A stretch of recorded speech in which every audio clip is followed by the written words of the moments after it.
Bak sana yapacağım. Bunu bil. Tamam. Bak herkesi bıraktım. Bak herkesi bıraktım.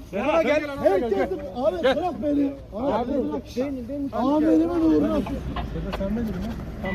Şuraya. Şimdi özellikle sana yapacağım. Bak ben sarhoş değilim, bir şey değilim, bir bakalım değil mi abi? Ben bir tane okuyayım kardeşim. Yok Ferhat sıkıntı yok. Anlatayım sana her şeyini. Bak Ben bir özellikle tane sana okuyayım. yapacağım ha.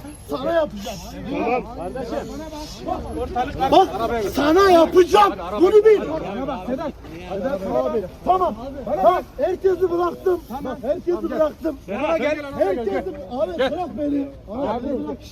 Amelimin uğruna.